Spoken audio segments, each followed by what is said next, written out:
जी अस्सलाम वालेकुम। क्या हाल चाल है आप लोगों के स्टूडेंट? कल हम लोग कर रहे थे क्वेश्चन। अभी आप लोगों को मेरी आवाज़ ठीक आ रही है? मेरी आवाज़ का कंफर्म करें, फिर हम आगे बढ़ते हैं।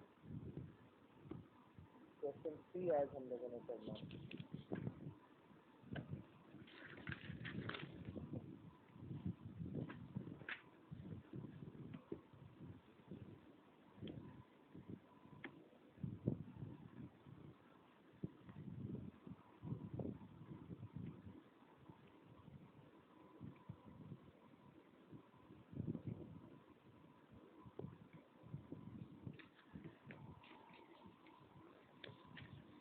जी स्टूडेंट्स मुझे बताएं, अरे आवाज़ आ रही है आपको?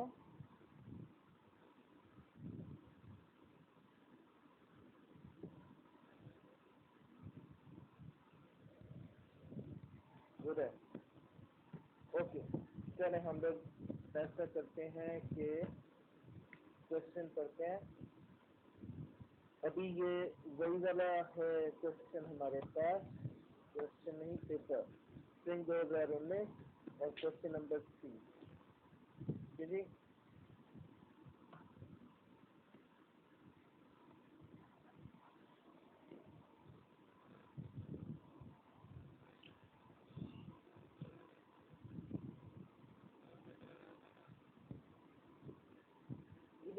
स्प्रिंग 2019 का क्वेश्चन नंबर 3 है और लेट्स स्टार्ट। जी calculate the weighted average cost of capital, वैक निकालना है, value of Armwell Limited and its equity. अच्छा जी, इक्विटी भी फाइंड करनी है using a free cash flow to the firm model during the high growth and stable stage. Round off the value of WACC to the nearest decimal place. Ji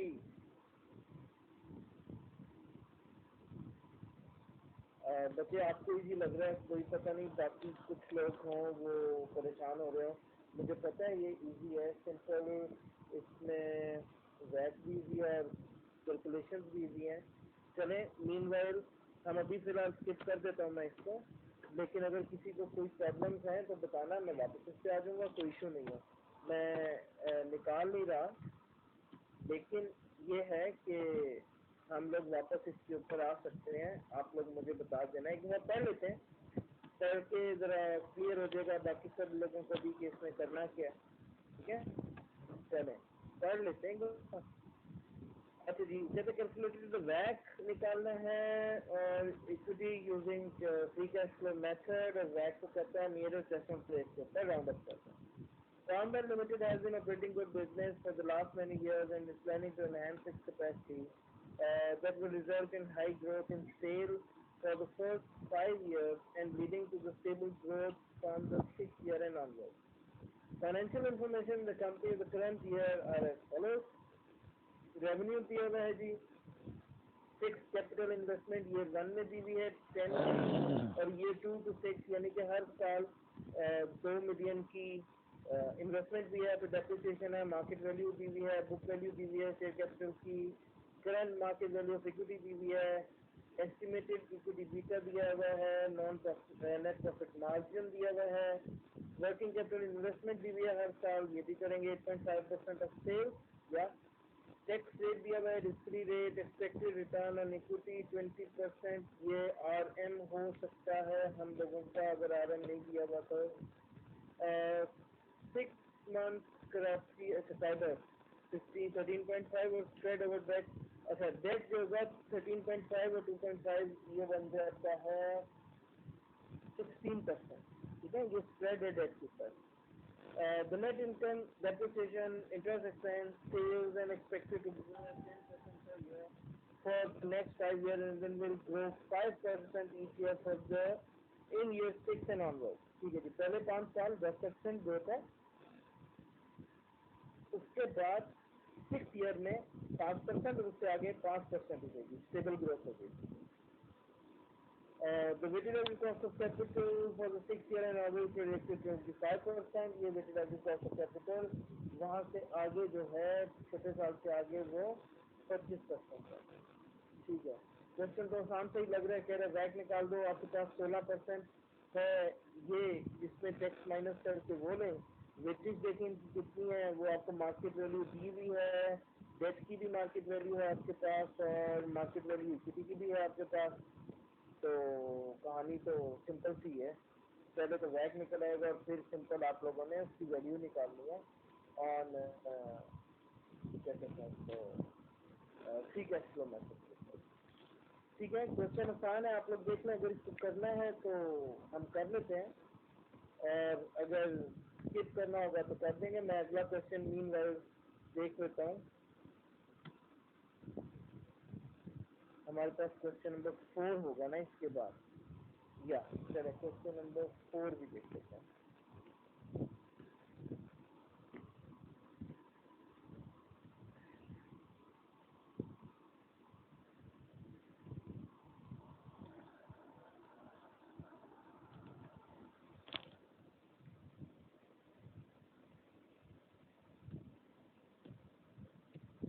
question पढ़ लेते हैं, फिर नमाज की हल्की सी ब्रेक कर लेते हैं और फिर वापस आकर हम लोग क्वेश्चन कर लेंगे। ठीक है, सॉल्व कर लेंगे, पहले पढ़ लेते हैं।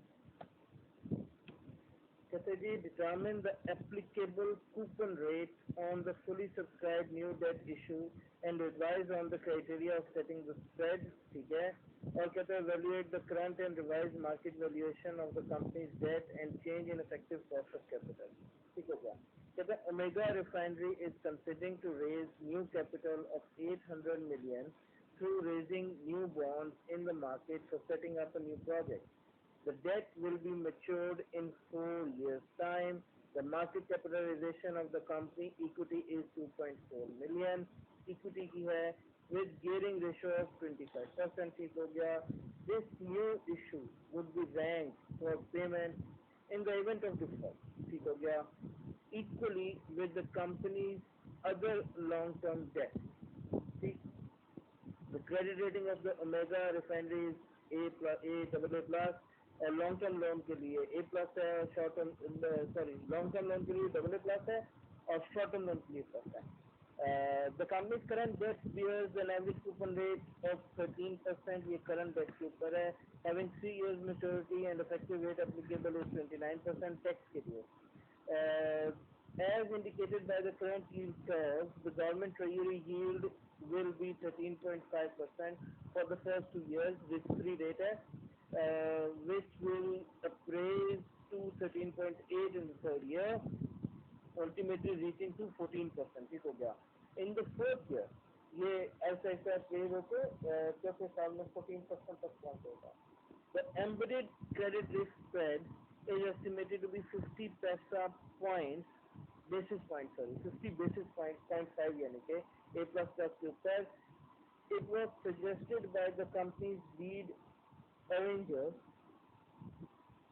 that 95 basis point spread will ought to be offered as a guarantee for issued proceeds to be underwritten by the institutional client। ठीक है, अच्छा जी, वो ये कह रहा है, क्वेश्चन फिर पढ़ लेंगे, लेकिन वो ये कह रहा है कि आपने कूपन रेट फाइंड करना है कि क्या होगा। ये तो सिंपल सा है, हमें रजिस्ट्री दिया गया और उसने कहा है कि कूपन रेट आप 95% रखें, मेरे ख्याल में तो ऐसे ही होना चाहिए। देख लेते हैं कि कितना आएगा। 14% दिया हुआ, सॉरी। ठीक है, और उसके बाद उसने कहा है कि करंट और रिवाइज मार्केट वैल्यूएशन देख लेते हैं। चले, आप लोग ऐसा करें, थोड़ा सा ब्रेक कर लेते हैं नमाज का और फिर आके इसको सॉल्व करें। ठीक है, तो नमाज ब्रेक हम 7:07 में 7:17 पे वापस आ गए।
थीटा, या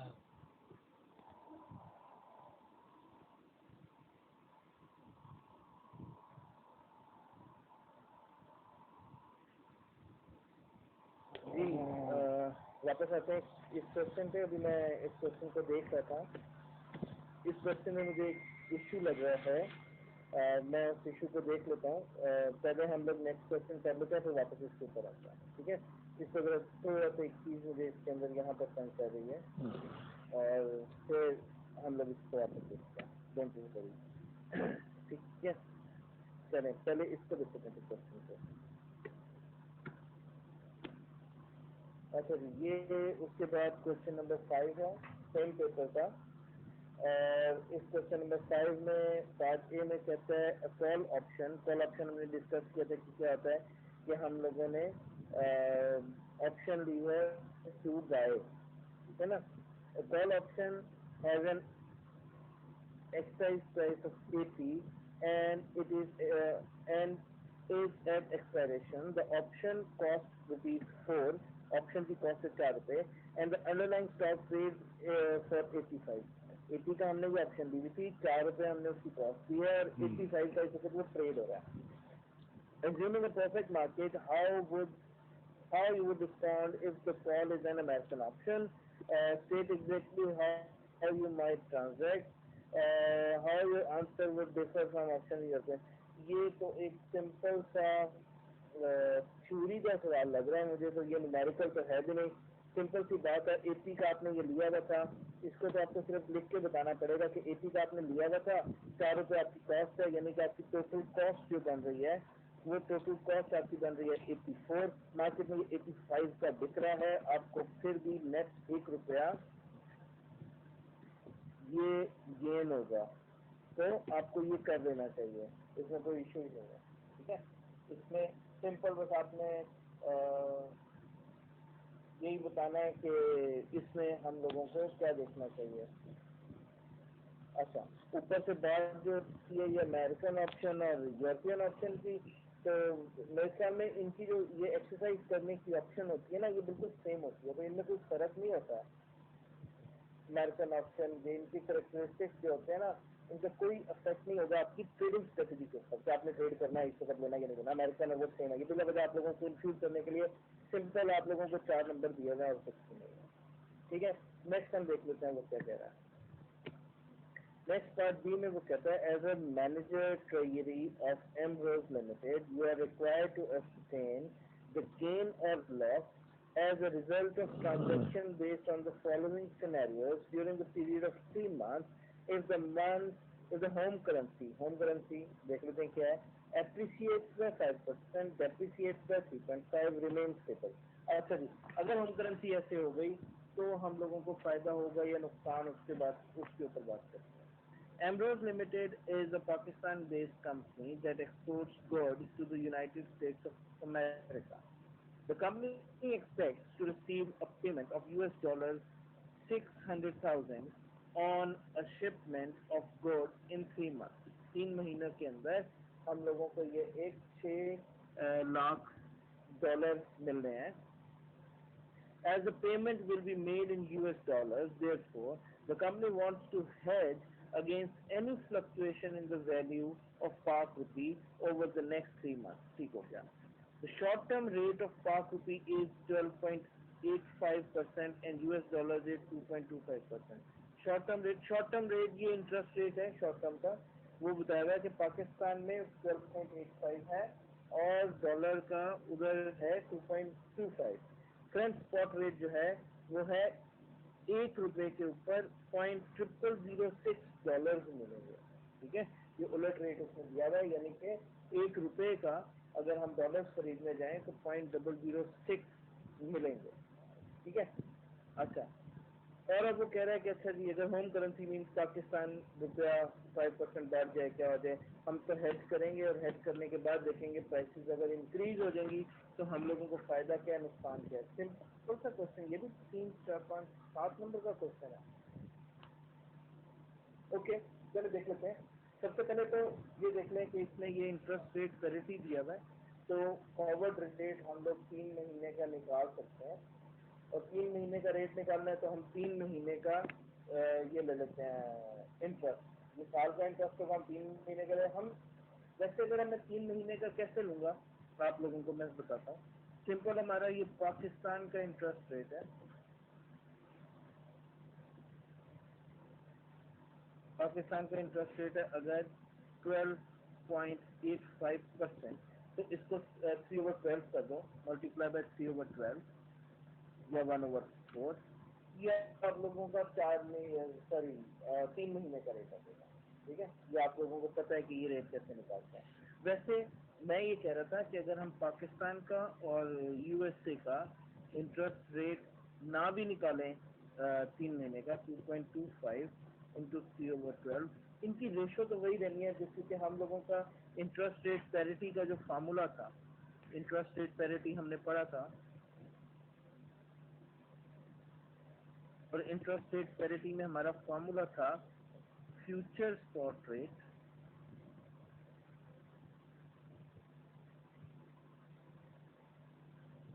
is equal to current spot rate multiply by 1 plus first currency inflation थी, वो इन्फ्लेशन दूसरा पैरिटी थी। अब ये जो है यहाँ पर इंटरेस्ट रेट आता है divided by 1 plus second currency interest rate.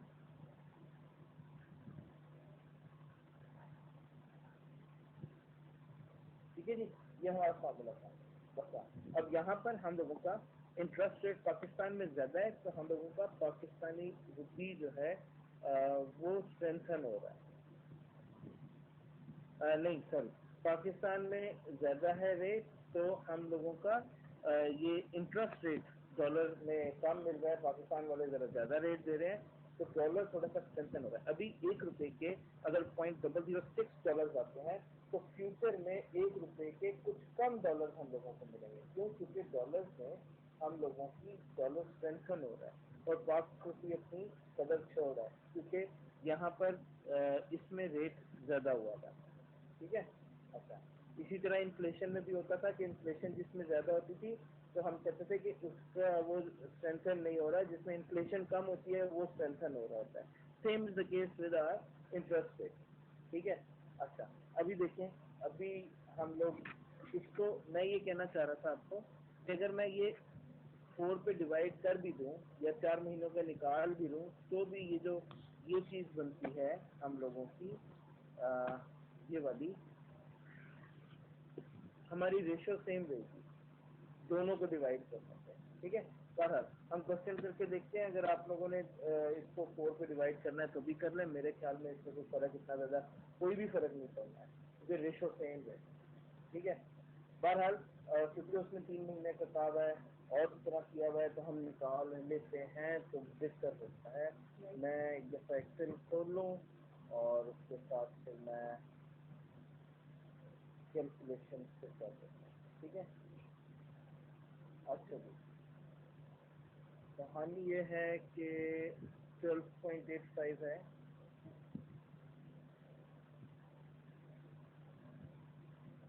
Plus 12.85 multiply by 3 divided by 12, ये 3.212 बनता है। 12.85 या 3.212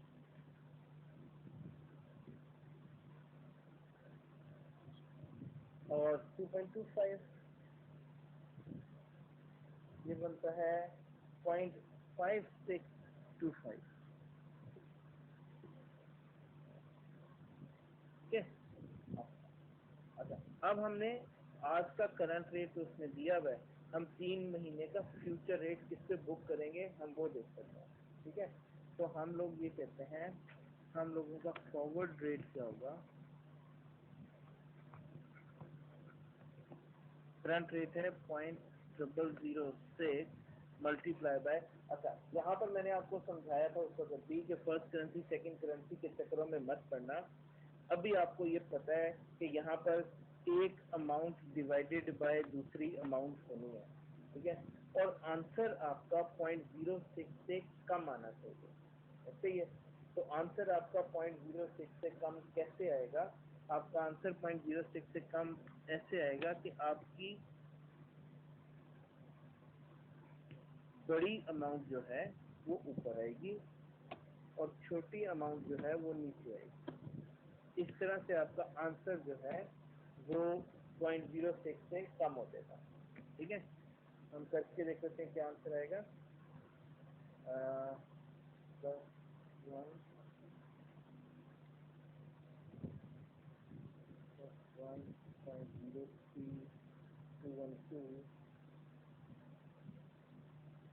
divided by +1.00562।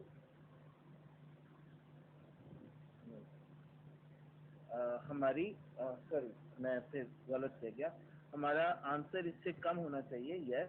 तो हम लोगों का छोटी अमाउंट ऊपर आएगी, 0.005625। ये मैं परसेंटेज में ले रहा हूँ, ये परसेंटेज है।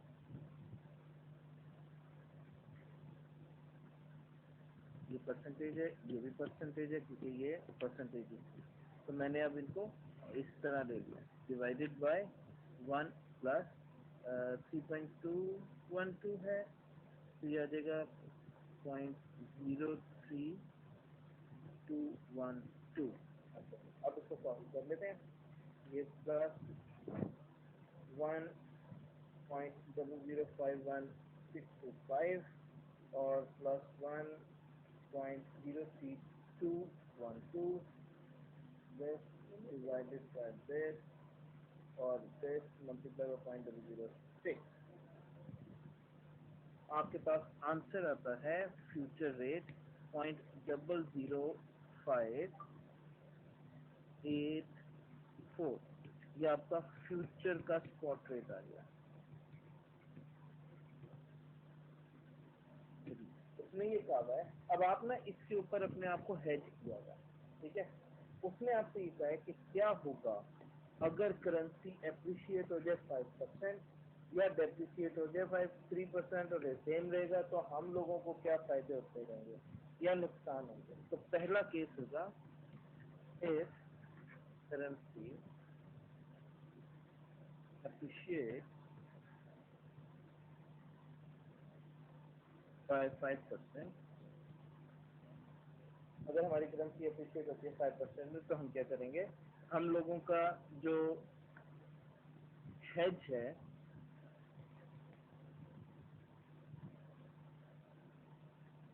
उसके हिसाब से हम लोगों को मिलेगा क्या। हमारा हेज हुआ है ये वाला पैसा, ठीक है। तो $6 लाख आने हैं, ₹1 का $0.00584 बनता है। तो अगर हम इसको 0.00584 से डिवाइड करेंगे तो हमारे पास रुपीज आ जाएंगे, ठीक है। तो प्लस 600,000, ये बनते हैं 102,681,904, 102,681,905। ये इतने रुपीज बनते हैं अगर हम लोगों की ये हेज रखी है, ठीक है। लेकिन अगर हम हेज ना करते, इफ अनहेज, तो फिर हमारे पास रेट क्या होना था, हमारे पास रेट होना था 0.006 और इसके अंदर एप्रिसिएशन होनी थी 1.05 की, तो रेट हो जाता हमारा 0.006 मल्टीप्लाई बाय 1.05, ये हो जाना था 0.0063, ठीक है। और फिर अगर हम करते 6 लाख डिवाइडेड बाय 0.0063, तो ये बनता हमारे पास 600 डिवाइडेड बाय 0.0063, ये बनते कुछ 952380959 238095, ठीक है। हाँ जी, क्वेश्चन। अच्छा जी, फर्स्ट एंड सेकंड करेंसी मैं बिल दोबारा बताता हूँ। इसको जरा हम लोग देख लें कि हम लोगों को फायदा हुआ या नुकसान। जाहिर बात है, अगर हम छोड़ देते, हज ना करवाते, तो इतनी रसीद होनी थी हमारी। अभी हमारी इतनी रसीद हो रही है, इसका मतलब है कि हम लोगों को इसमें गेन हुआ है हेजिंग से, और वो 74438 के करीब हुआ है। राउंड ऑफ एरर्स आ सकते हैं, क्योंकि मैं एक्सेल के ऊपर कर रहा हूँ। मैं फिर आपको बता रहा हूँ, एक्सेल के ऊपर पूरी राउंड होके अमाउंट्स मल्टीप्लाई भी हो रही है, और पूरी राउंड होके ये 0.00584 तक मैंने लिया हुआ है। ये 584 से आगे 3289 सारा कुछ होगा। तो ये मेरे आंसर जो है, क्योंकि मिलियंस में है, 102 मिलियन, ये पॉइंट्स भी, छोटे छोटे पॉइंट्स भी फर्क डाल रहे होंगे, ठीक है।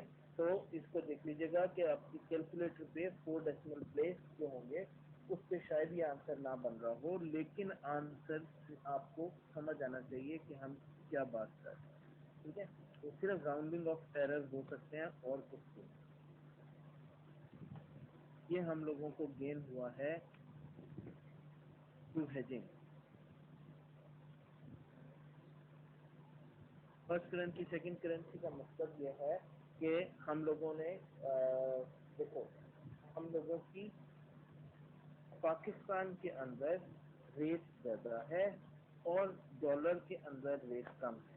इसका मतलब है डॉलर जो है वो, हमारा पाकिस्तानी रुपी जो है वो थोड़ा सा कमज़ोर हो रहा है, और डॉलर जो है वो थोड़ा सा स्ट्रेंथन है, ठीक है। अब क्या हो रहा है कि हम लोगों को 1 रुपए के $0.006 मिलते थे। इस सिनेरियो में फ्यूचर में जाते हुए, ये वाले रेट्स देखते हुए, हम लोगों को फ्यूचर में 1 रुपए के $0.006 नहीं मिलेंगे, उससे कुछ कम डॉलर मिलेंगे, ठीक है। अच्छा, इसका ये मतलब हो गया कि जब आप लोग अपना फार्मूला लगाएंगे, ये साइंस हमने डिस्कस कर ली, अब हम लोग अपना फार्मूला लगाएंगे तो हमारा आंसर 0.006 से कम होना चाहिए, ये पक्की बात है, ठीक। तो अब हम लोगों को कुछ कम डॉलर मिलेंगे। तो मैंने क्या किया, हम लोगों ने यहाँ पर, अगर आप लोगों को घटा नहीं लगता इसका, तो आप ये कॉमन सेंस से देखो कि क्या चीज़ ऊपर रखेंगे और क्या चीज़ नीचे रखेंगे तो आंसर थोड़ा आएगा। अगर आप गलती से ये ऊपर और ये नीचे रख दोगे तो आपका आंसर 0.006 से ज़्यादा हो जाएगा, जो कि लॉजिकली नहीं समझ आता। ऐसे नहीं होना चाहिए। 0.006 से आंसर ज़्यादा नहीं होगा, क्यों? क्योंकि डॉलर स्ट्रेंथन हो रहा है, डॉलर ज़्यादा नहीं मिलेंगे हमें, डॉलर और कम मिलेंगे, ठीक है। ये फर्स्ट करेंसी और सेकंड करेंसी का मैंने बताया। अच्छा जी, ऑप्शन 2 में वो कहता है कि हमारा रुपया एप्रिशिएट हो जाए अगर 3.5% से। अच्छा जी, वो भी देख लेते हैं। अगर हेज करेंगे तो हम लोगों को 102,681,905 तो मिल ही रहा है। सेकेंड में, if currency, home currency depreciate by 3.5%, या 3.5%, तो फिर वैसे ही कर देते हैं। हमारी हेज रिसीट क्या होगी,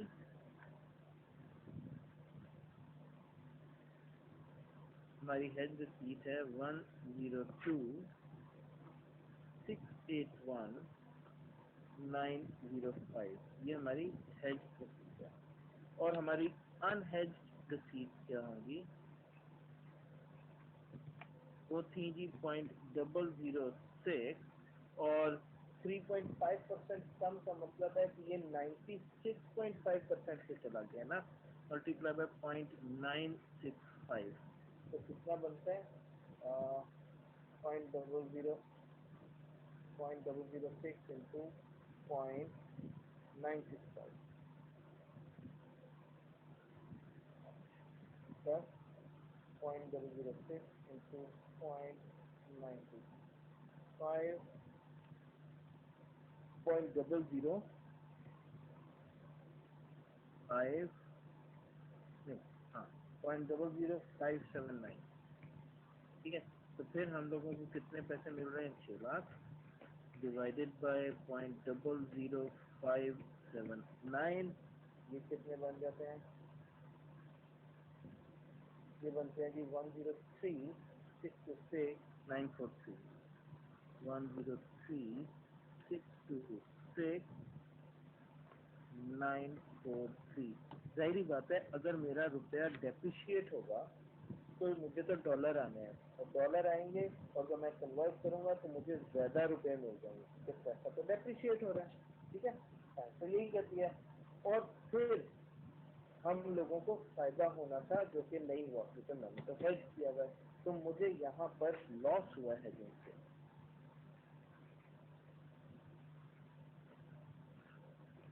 पाकिस्तान के हालात के मुताबिक तो हमें हेजिंग करनी नहीं चाहिए, हमारा पैसा तो नीचे ही जाता है जितने भी है।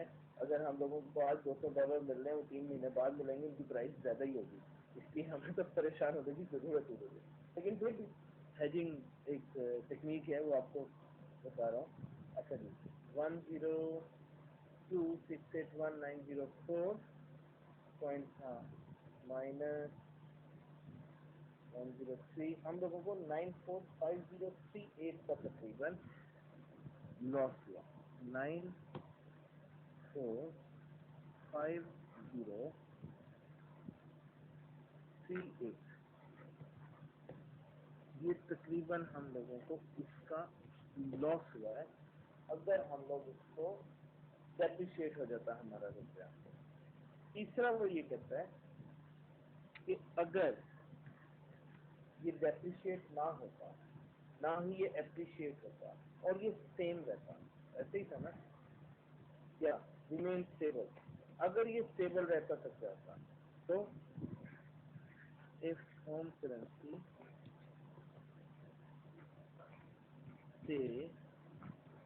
स्टेबल, तो हम लोग हेज रिसीव क्यों नहीं थी हमारी, वो तो उतनी थी।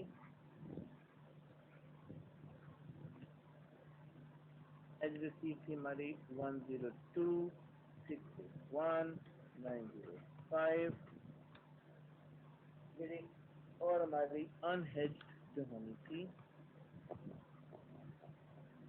फिर वो सेम रही है, तो अब वो हमारी 0.006 ही रही। तो ये अगर मैं डिवाइड करूँ मिलियन के हिसाब से आना चाहिए, डिवाइडेड 0.006, हाँ जी, तो ये बनता है हमारे पास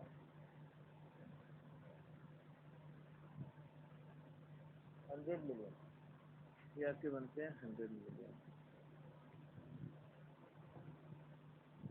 इस केस में भी अगर वो सेम भी रहता, अगर वो सेम भी रहेगा और एप्रिशिएट करेगा तो मुझे फायदा हो रहा है, वरना मेरे हेजिंग से मुझे नुकसान होता है। यहाँ पर मुझे 2681905 ये गेन हुआ।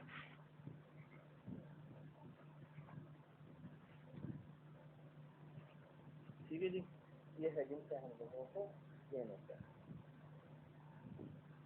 अच्छा जी, ये था जी सिंपल सा क्वेश्चन इसका, और ये इसका आंसर था।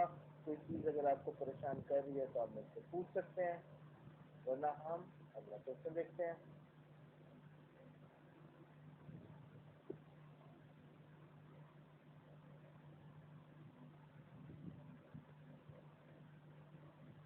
तो क्वेश्चन है तो पूछते हैं।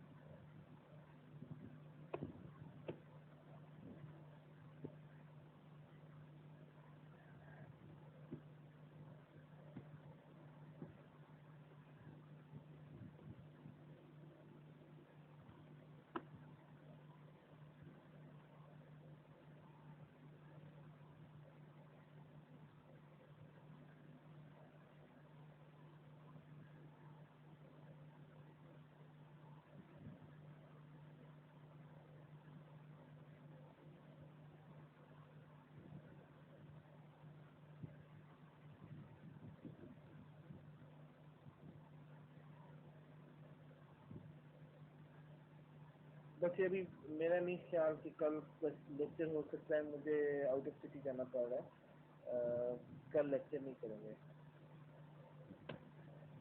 हाँ मैं देखता हूँ एक क्लास में 20 बाय करता हूँ, नेक्स्ट मेरे ख्याल में मैं 1 या 2 क्लासेस ही ले सकूँगा और मज़ीद, और उसके बाद फिर हम लोगों को ख़त्म करना पड़ेगा। वैसे ही 31 अगस्त तक हमने ख़त्म करना था, तो नेक्स्ट में मैं एक लीज और बाय का क्वेश्चन कर सकता हूँ। ठीक है, हम देखते हैं। लीज और बाय का भी परसों तो किया हम लोगों ने क्वेश्चन, लास्ट टाइम किया था या कल किया था, आई डोंट नो, लेकिन एक लीज एंड बाय का क्वेश्चन हुआ था। ठीक है, वो आप ऐसा करें, जो क्वेश्चन आपको तंग कर रहे हैं ना, तो एमसीक्यूज बच्चे मैंने दिए तो हुए हैं, मैं और कहाँ से लाऊं एमसीक्यूज? तो आप लोगों को पूरी एक किताब दे दी थी मैंने एमसीक्यूज की, जो मेरे पास अवेलेबल थी।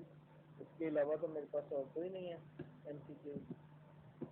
ठीक है, आपको जो लीज और बाय में जिस क्वेश्चन में तंगी हो रही है, जो परेशान कर रहे हैं, वो क्वेश्चन आप मुझे भेजो और अपनी प्रॉब्लम के साथ भेजा करें। आप लोगों में से कुछ लोग हैं वो क्वेश्चन भेज रहे हैं, कहते हैं सर ये नहीं हो रहा। आप सॉल्व करके जहाँ फंस रहे हैं, जिस जिस जिस पॉइंट पे फंसते हैं, वो पॉइंट मुझे बताया करें। ठीक है, और अगर पूरा क्वेश्चन नहीं समझ आ रहा तो फिर क्या करें, सर ये स्टार्ट कैसे करना है? ठीक, वरना मुझे समझ ही नहीं आती, इतने बड़े बड़े क्वेश्चन होते हैं, मैं कौन सा पॉइंट आप लोगों को समझाऊँ? ठीक है, वो पॉइंट मुझे बता दिया करें।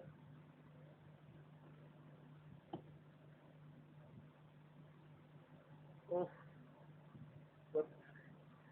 मैं पीडीएफ सेंड कर सकता हूँ, मैं फिर वो एमसीक्यूज वाला अच्छा चलो कर दूंगा। तो जरा टाइम लगता है उसको अपलोड करने में, वो वी ट्रांसफर के ऊपर मैं कर दूंगा। ठीक है, देख लेते हैं। अच्छा,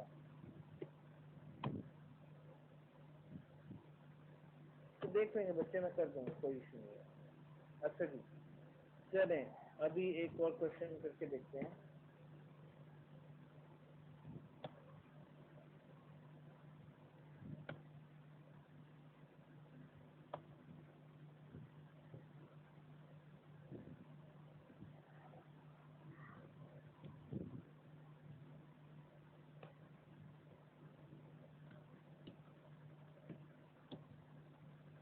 अच्छा, क्वेश्चन ये भी बड़ा टेक्निकल और बड़ा मज़ेदार है।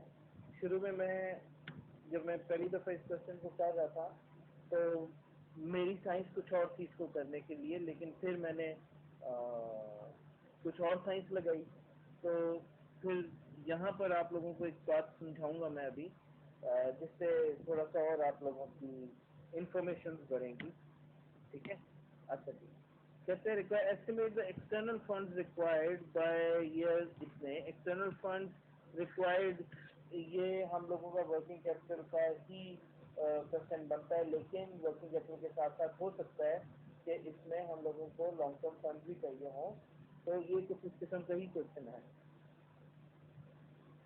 Determine the mode of raising EFR external funds raised, provided that the current ratio and fixed asset to long-term loans is 2.25 and 2.5 respectively. हम लोगों को कितना फंड रेज करने हैं और कैसे करने हैं, वो उसने आपको रेशो बता दी। रेशो आपको पता है, कोई ना कोई एसेट्स आपको पता होंगे, दूसरी थर्ड चीज हम लोग निकाल लेंगे। ठीक है, long term debt to equity ratio does not exceed 0.5, यानी कि डेट इक्विटी हम लोगों की 0.5 से ज्यादा नहीं होनी चाहिए। बाकी हम लोगों के पास क्या क्या है। अच्छा जी, क्वेश्चन देखते हैं। क्वेश्चन कहता है, you have already been appointed as manager finance of Zampa International on the basis of below financial statement. The Director of Finance is keen to analyze the additional funding requirements for the financial year 2018-19 and adopt suitable measures accordingly. अच्छा जी, net current assets दिए हुए हैं, property plant depreciation, total current assets दिए हुए हैं उसने, debtors inventory cash, total current assets हो गए, इक्विटी दी हुई है उसने, रिजर्व्स हैं, शेयर कैपिटल है, टोटल इक्विटी आ गई, लायबिलिटीज दी हुई है उसने, नॉन करंट लायबिलिटीज हैं, लॉन्ग टर्म लोन, और करंट लायबिलिटीज है, creditor provision, short term loan. ठीक हो गया। आगे भाई सब कहते हैं कि रेवेन्यू 1700 मिलियन है, कॉस्ट ऑफ सेल्स भी नहीं है, gross profit, operating expenses, operating profit, finance cost, profit before tax, tax और profit after tax. Additional information में कहता है the company is expected to increase by 20% with the same growth rate in terms of sale for the year ending 30 June 2019। Working capital के chapter में हमने discuss किया था, शुरू किया था, तो मैंने आपको ये बताया था कि अगर हमारी सेल्स बढ़ती हैं ज़्यादा। मैंने एक ग्राफ बनाया था इस तरह से कुछ कि अगर हम लोगों की सेल्स हैं, सेल्स की वजह से हम लोगों के रिसीवेबल्स होंगे, है ना। सेल्स की वजह से मुझे परचेजेस भी करनी पड़ेंगी, और सॉरी, सेल्स की वजह से मुझे इन्वेंट्री रखनी पड़ेगी, और इन्वेंट्री अगर मैंने रखनी है तो मुझे परचेजेस भी करनी पड़ेंगी, और मेरे क्रेडिटर्स की जगह, हाँ, मेरे क्रेडिटर्स हो सकते हैं, पेबल्स हो सकते हैं ना। मेरे कुछ पैसे इन्वेंट्री में हैं, मेरे कुछ पैसे रिसीवेबल्स में हैं, मुझे कुछ बचत पेबल्स की वजह से हो जाती है।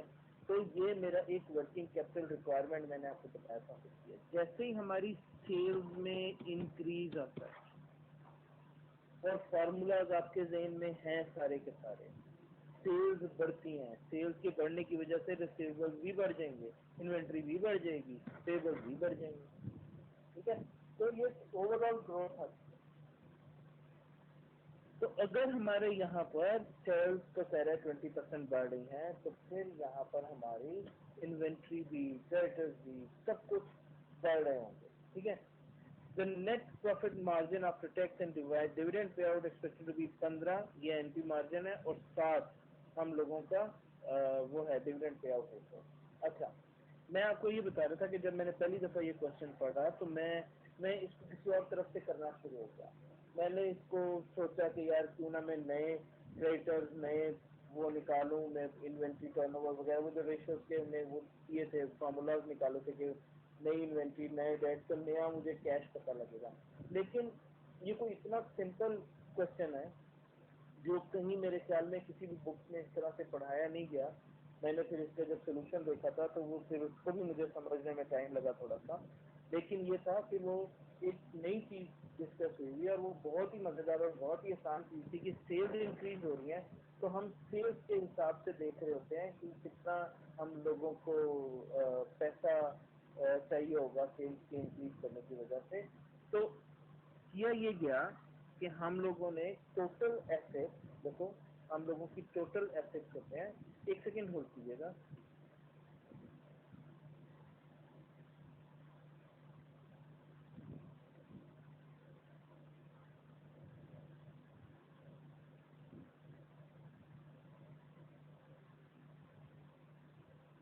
अच्छा जी, तो हम लोगों के पास है टोटल एसेट, और टोटल एसेट्स में से अगर हम अपने टेबल अगर मैं निकाल दूं तो मेरे पास बच जाते हैं लोन और इक्विटी, ठीक है। यानी कि करंट एसेट्स अगर मैं निकाल दूं, करंट लायबिलिटीज अगर मैं निकाल दूं, तो मेरे पास लोन्स बच जाते हैं, ठीक। जैसे कि इस पूरे क्वेश्चन में ये मेरे पास टोटल एसेट्स हैं, और इन टोटल एसेट्स में से अगर मैं, ये भी मेरी फंडिंग है, ये भी मेरी फंडिंग है, ये भी मेरी फंडिंग है, ये सोर्स ऑफ फंडिंग है ना मेरी। तो मैं अगर बाकी चीजें निकाल दूं तो मेरी सोर्स ऑफ फंडिंग आ जाएगी, टोटल फंडिंग मेरी कितनी है, ठीक है। तो अगर मैं ये देखूं कि मेरे टोटल एसेट वो है फिलहाल 4855, और मैं अपनी फंडिंग देखूं कितनी है, फंडिंग जितनी भी हैं, अगर मैं लेस कर दूं, चलो फंडिंग ना लेस करूं, मैं इसमें से लेस कर देता हूं क्रेडिटर्स और प्रोविजन।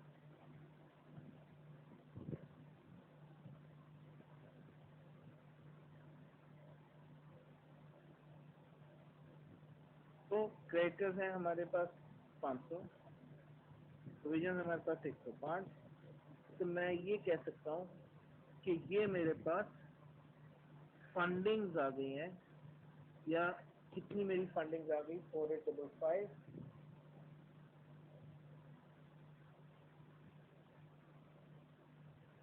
माइनस 605 बन जाएगा ना ये, या तो 4250 के करीब, 4250 के करीब मेरे पास मेरी फंडिंग है, ठीक है। और ये फंडिंग कितना रेवेन्यू जनरेट कर रही है, 1700, ये खास रेशो में था। तो मैं फंडिंग्स टू सेल्स रेशो अगर देखूं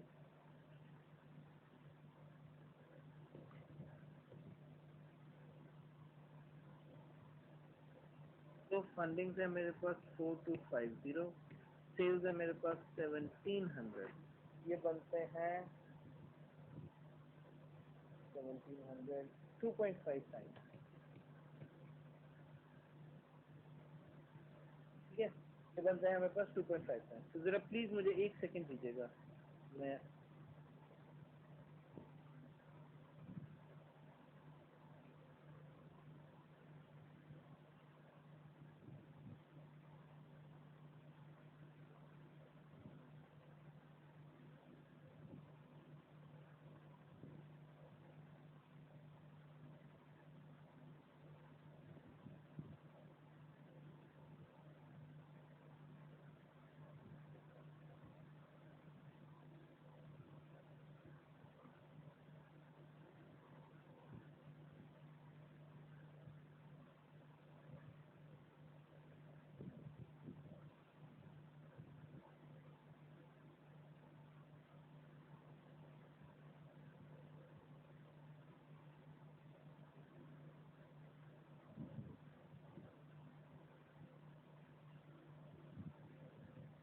सॉरी जी, मैं जरा सा था। अच्छा, मैं एक दफा फिर आपको बताता हूँ। हम लोगों के टोटल एसेट्स हैं, उसमें से मैंने सिर्फ क्रेडिटर्स और प्रोविजन निकाले, तो मेरे पास क्या बच गया, मेरे पास मेरी फंडिंग बच गई। ये मेरी फंडिंग है। तो मैंने अपनी फंडिंग जो है, क्योंकि सेल्स के हिसाब से देखनी है, तो मैंने सेल्स के हिसाब से उसको देखा कि ये 2.5 टाइम्स है मेरी फंडिंग की। तो जाहिर बात है, अगर मेरी सेल्स बढ़ेंगी तो सेल्स के बढ़ने की वजह से मेरी फंडिंग भी उसी रेशो में बढ़नी चाहिए, ताकि मुझे अंडर कैपिटलाइज ना हो जाए। ठीक है, तो हम लोग, अच्छा फिर एक और चीज, जितनी भी मेरी सेल्स बढ़ेंगी अगले साल, क्योंकि अगले साल का इसमें पूछा था ना, तो जितनी भी मेरी सेल्स बढ़ेंगी अगले साल, उन सेल्स के साथ मुझे नेट प्रॉफिट भी आएगा, और वो जो नेट प्रॉफिट होगा, वो नेट प्रॉफिट जो मेरे पास बचेगा, वो भी मैं यूज करूंगा। वो मुझे जरूरी नहीं है कि मैं, यानी कि वो मेरी इक्विटी का पार्ट है, ऐसे ही है ना, तो मेरी इक्विटी का पार्ट होगा। वो मुझे खुद ब खुद जनरेट हो जाएगा, तो मुझे एक्सटर्नल फाइनेंस नहीं चाहिए होगा उसके लिए, मुझे एक्सटर्नल फंड चाहिए। तो अब मैं ये देखता हूँ कि मेरी नेक्स्ट ईयर की सेल्स क्या होंगी और उस पर गेन क्या होगा।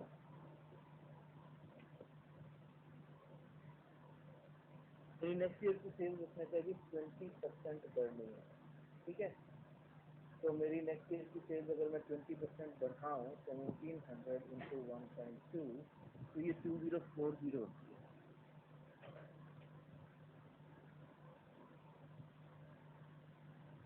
इंक्रीज कितना आया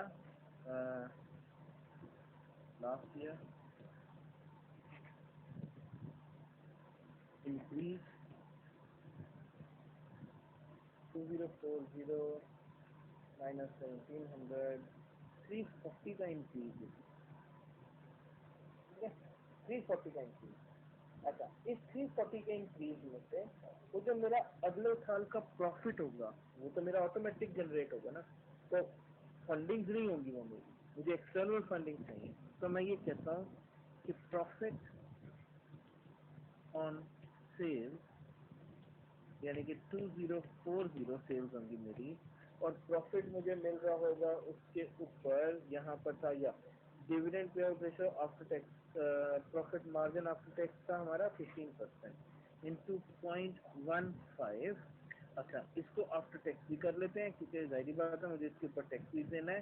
तो 0.71 से मल्टीप्लाई कर रहा हूँ, -1 - 3, यानी कि 1 - 0.29, तो प्लस 2040 इंटू 0.15 इंटू 0.71, ये बनता है 217.26।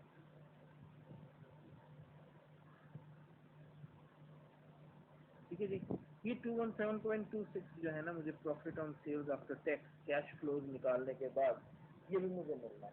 तो प्लस 340 माइनस 2176, मेरा जो इंक्रीज है वो आ रहा है 122.74। ये सेल्स है। हमने कहा कि हमारी सेल्स का 2.5 टाइम्स फंडिंग चाहिए होती है। ये एक्स्ट्रा सेल्स जनरेट होंगी, ठीक है। उन एक्स्ट्रा सेल्स में से मुझे देखने का कुछ, मैं देख सकता हूँ, एक सेकेंड। ये देखिए हमारे पास है the net profit margin after tax and dividend pay out are expected to be 15% ये बच्चे, और 60% डिविडेंड पे आउट है। Net profit margin after tax ठीक है 15% है हमारा, ठीक है।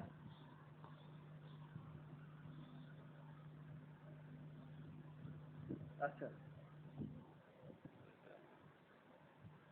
अच्छा, आप ये कह रहे हो कि वो 15% आफ्टर टैक्स है, जरा पढ़ लेते हैं। कहते हैं the net profit margin comma, अच्छा नहीं कॉमा ये, एक सेकंड पहले, एक सेकंड।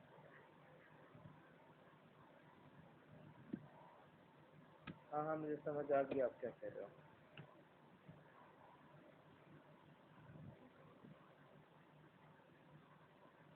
नेट प्रॉफिट मार्जिन के बाद कॉमा है, after tax and dividend pay out. तो 15 को आफ्टर टैक्स ना भी करो, ठीक है, आप उस तरह ले लो। अगर हम ये कहते हैं कि यहाँ पे थोड़ा सा कंफ्यूज कर रही है, यहाँ पर कंफ्यूजन ये है कि ये कॉमा लगा रहा है यहाँ पर, the net profit margin comma after tax comma and dividend pay out ratio. तो net profit margin 15%, after tax क्या हुआ 60%। अच्छा, अगर आप ये कहते हैं चलो ठीक है, हम ऐसे ले लेते हैं, डन करें, डन करें, डन करें, डन करें। हम ऐसा कर लेते हैं कि इसको आफ्टर टैक्स हम ये एज्यूम कर लेते हैं, ये आफ्टर टैक्स है, ठीक है, और नीचे लिख भी देंगे कि ये हमारा आफ्टर टैक्स है। चलो 2040 दोबारा कर लेते हैं, प्लस 2040 इंटू 0.15, ये बनता है 306।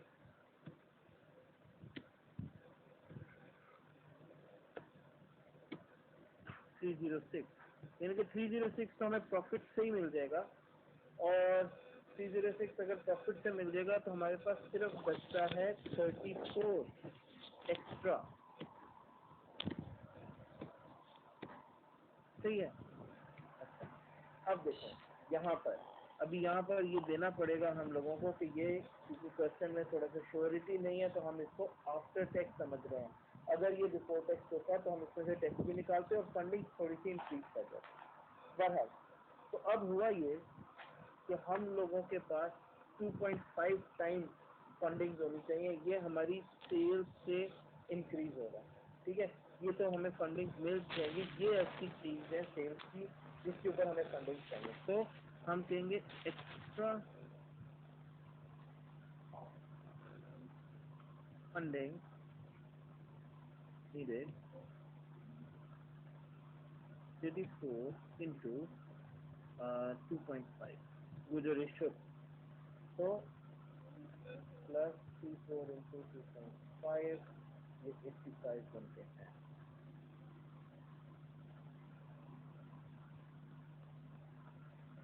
205 नहीं ठीक है, ये 2.5 जो हो गया, ये हमने सही निकाला है।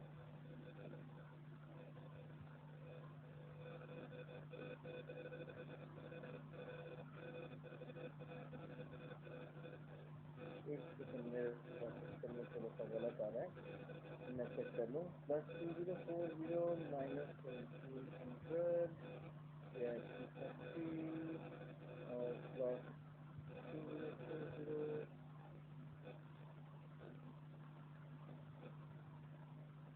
15 into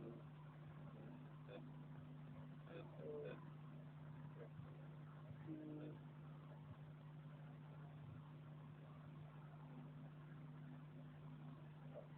ये 50 minus 2, 4,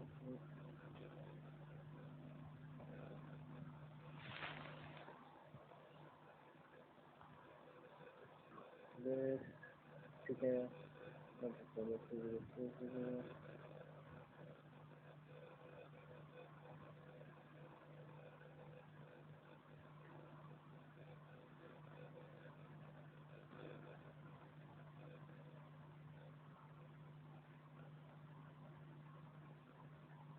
एक सेकंड दीजिएगा, मैं कैलकुलेशन अपनी एक्सेल पे चेक कर लूँ, कुछ मुझे प्रॉब्लम लग रही है।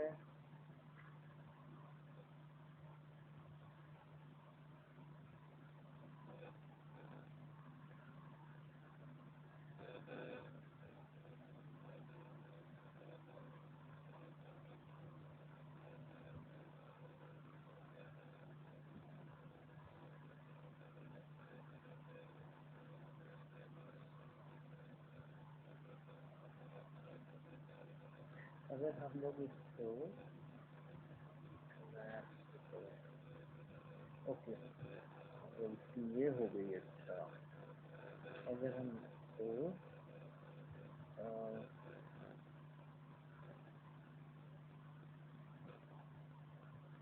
माइनस 1700 ये 5, यस, गलती यहाँ पर हो गई है। अच्छा बच्चों, एक छोटी सी गलती ये हो गई है कि इसका फार्मूला जो था इसमें लिखा, एक सेकंड में आपको बताता हूँ गलती कहाँ हुई हमारे इसमें। गलती ये हुई है कि ये जो है हमारा 2.5 टाइम्स होना ये चाहिए कि हमारी जो रेशियो है 2.5 टाइम्स मल्टीप्लाई बाय हम लोगों की ये जो फंडिंग चाहिए होती है हम लोगों को 330 और माइनस 306, ठीक है। तो हम लोगों का पहले मल्टीप्लिकेशन आएगी, ये गलती होती है, प्लस 2.5 मल्टीप्लाई बाय 340 850 और माइनस 306 या 554। हमारे पास 544 मिलियन ये हमारी एक्स्ट्रा फंड रिक्वायर्ड है, ठीक है। अगर ये हम लोगों का वो टैक्स वाला होता है काम इसमें, तो हम आफ्टर टैक्स भी कर लेते हैं, लेकिन यहाँ पर क्योंकि net profit margin after tax and dividend pay out ratio, अब ये आफ्टर टैक्स होने के बाद लिखा हुआ है, ये आफ्टर टैक्स होना नहीं चाहिए टेक्निकली, लेकिन क्योंकि पढ़ाई जा रहा था हमने ऐसे कर, ठीक है जी। अब हम लोगों को 544 मिलियन रुपीज रिक्वायर्ड है। ये एक तरीका होता है हम लोगों को एक्सटर्नल फंड्स निकालने का, कि हम लोग सेल्स के हिसाब से अगर निकालने हैं तो हम अभी जो फंड अवेलेबल है हमारे उसकी रेशो देखें क्या है, उसको नई सेल्स जो होंगी उसके साथ मल्टीप्लाई करके देखें, और उसमें से जितने हम लोगों को मिल रहे हैं रेडी डी वो माइनस कर, ठीक है। ये हम लोगों के नए फंड्स रिक्वायर्ड थे 850, इसमें से जो हम लोगों ने अर्न कर लेना है वो निकाल दिया, और बाकी हम लोगों को चाहिए, हम लोगों को रेज करने पड़ेंगे। अच्छा, अब इसके बाद हम लोग ये देख सकते हैं कि मोड क्या होगा हमारे पास रेवेन्यू, ठीक है। मोड के हिसाब से उसमें फिर हम लोगों को ये क्या था कि हम लोगों के पास उसमें डिफरेंट किस्म की दी हुई है, हम लोगों को रेशोज दी हुई हैं। अब हम लॉन्ग टर्म देखो, अगर वो कहते हैं करंट रेशो हमारे पास होनी चाहिए 2.25, तब आपको पता है कि करंट रेशो होती क्या है। करंट रेशो होती है current asset divided by current liability, ठीक है। और जो भी हम लोगों की शॉर्ट टर्म है वो भी जो हम लोगों ने लेनी है करंट लायबिलिटीज में आ जाएंगी, शॉर्ट टर्म लायबिलिटीज में। ये आंसर कहता है कि जी हमारे पास 2.25 होना चाहिए, ठीक है।